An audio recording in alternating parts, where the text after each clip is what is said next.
की भी कोई हेल्प की जरूरत है तो आप मेरे ऑफिस में इसके लिए बात करिए। फिर दोबारा उनका फोन जब हम लोग पूरा सर्वे करके लौट रहे थे और जोशीमठ में हम लोग पहुंचे तो फिर दोबारा उनका फोन आया और फिर उन्होंने काफी चिंता व्यक्त की है और उन्होंने कहा किसी तरह की भी कोई आवश्यकता है तो वो आवश्यकता वो सहयोग भारत सरकार करेगी। अमित शाह जी का भी आया, अमित शाह जी के भी 2 बार फोन आए और अभी जब मैं देहरादून में जब मैं मीडिया यहाँ अपना जो सेंटर है उसमें पहुंचा तो महामहिम राष्ट्रपति जी भी का भी फोन आया, उन सब ने बड़ी चिंता व्यक्त की है। इसके अलावा योगी जी उन्होंने कहा कि कोई भी सहयोग है तो हम करने के लिए तैयार हैं। बिहार के मुख्यमंत्री नीतीश कुमार जी, गुजरात के मुख्यमंत्री विजय भाई रूपाणी, सब ने सहयोग के लिए सब लोग आगे आए हैं। साथ ही हमारे जो उद्योगपति हैं अनंत अंबानी, मुकेश अंबानी जी के बेटे, उनका भी बिल्कुल अभी जब मैं यहाँ पहुंचा इस कैंपस के अंदर तो उन्होंने कहा हम अपने फाउंडेशन के लोग भेज रहे हैं, किसी तरह की भी सहयोग अगर देवभूमि के लिए आवश्यकता है तो हम लोग सहयोग करने के लिए तैयार हैं। पतंजलि योगपीठ के आचार्य बालकृष्ण जी, उन्होंने कहा जितने भी कोई अनाथ बच्चे हों, कोई वो हों तो हम उनको गोद लेने के लिए योगपीठ तैयार है, उनके हम शिक्षा दीक्षा उनके लिए हम लोग तैयार हैं और तत्काल कोई अगर आवश्यकता है तो उसके लिए उन्होंने कहा कोई भी अगर आवश्यकता वहां पर है तो हम सहयोग के लिए तैयार हैं, हम सरकार के साथ खड़े हैं।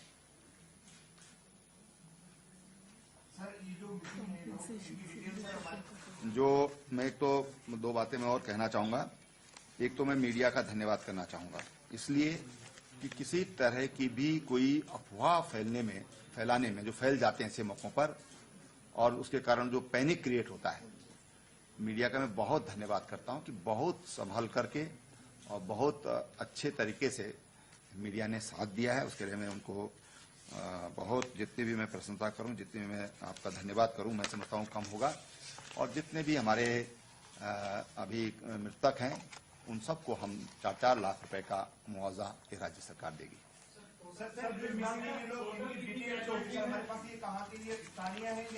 देखिए ऐसा है कि अभी स्थानीय लोगों की अभी तक जो जानकारी, अभी मैं बिल्कुल ऑथेंटिक पूरी तरह नहीं बोल सकता, लेकिन स्थानीय लोगों की 5 लोग हैं क्योंकि वहां पर वीकली ऑफ रहता है तो स्थानीय लोग संडे को छुट्टी ले लेते हैं।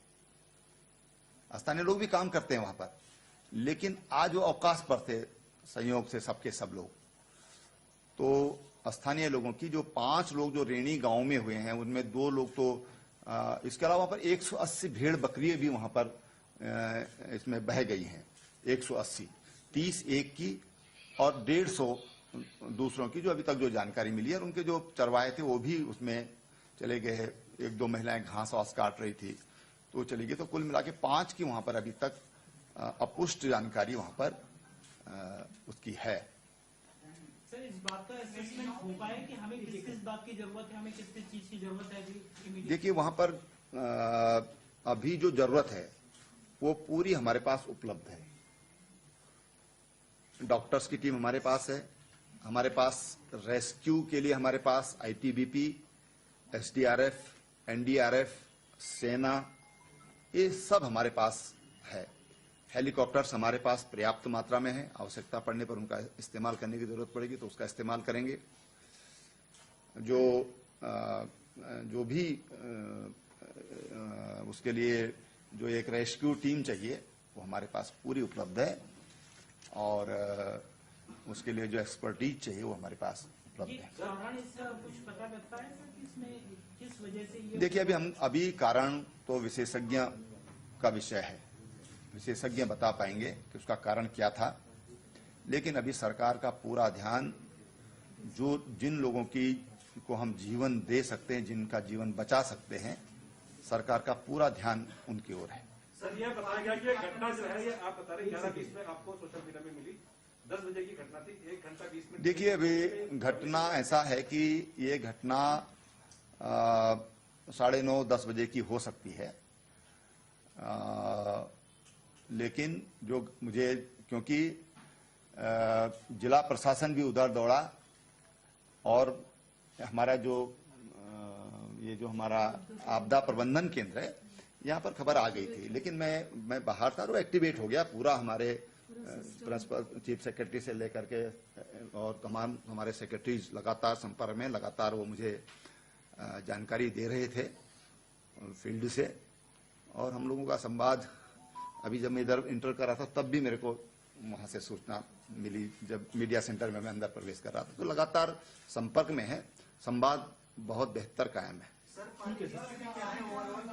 देखिए अब जो पानी की स्थिति है, तो रुद्रप्रयाग से पीछे अब पानी एकदम साफ पानी है। जब हम जा रहे थे तो मैठाना गांव है चमोली से थोड़ा इधर से जाते हुए पहले, तो वहां तक पानी में मैलापन था और लकड़ी बहकर आ रही थी। लेकिन आते समय पानी का लेवल बिल्कुल सामान्य है। लेकिन जो श्रीनगर जैसे हमारा प्रोजेक्ट है, उसके पानी उससे खाली कर दिया गया था ताकि किसी तरह का रिस्क न रहे। तमाम जो रेलवे का काम चल रहा है उसको खाली करा दिया गया था। तमाम जो हमारे नदी, गंगा जी के किनारे और अलकनंदा के किनारे जितने भी कस्बे हैं, सबको हाई अलर्ट पे कर दिया गया था। और जैसे रिवर राफ्टिंग है उसको हरिद्वार स्केच तक, और यूपी सरकार से भी सुबह ही बात हो गई थी कि वो गंगा के किनारे जो भी ऐसे स्थान है वहां पर सतर्कता बरतें। सर, मिसिंग लोग कितने बताए जा रहे हैं? आपने बताया अभी। देखिए, अनुमान के तहत मिसिंग 125 के आसपास हो सकते हैं, ज्यादा भी हो सकते हैं, क्योंकि अभी जो कंपनी के लोग हैं वो भी अभी कुछ बता पाने में एकदम, अभी सब लोग रेस्क्यू में लगे हुए हैं। तो ऊपर, क्योंकि ऊपर का प्रोजेक्ट कमीशनड हो चुका था, वो काम उस पर चल रहा था, उस पर एक 36 लोगों की 35-36 लोग वहां पर काम कर रहे थे। उनमें से 5-6 लोग उनके सुरक्षित हैं, 2 पुलिस के जवान वो सुरक्षित हैं। तो एक 29-30 के आसपास वहां पर अनुमान है। लेकिन वहां पर डॉक्यूमेंट के कोई बचे ही नहीं है कि कागजों के आधार पर कुछ कह सकें। सारा सर, क्या कुछ आकलन किया गया है कि कितना नुकसान राज्य को? देखिए, अभी मैंने कहा ना, हमारा ध्यान अभी रेस्क्यू पर है। आकलन होता रहेगा, आकलन अभी प्राथमिकता नहीं है। ठीक है सर, बाहरी राज्य के कुछ संपर्क किया है किसी राज्य के? वो मैंने बताया था।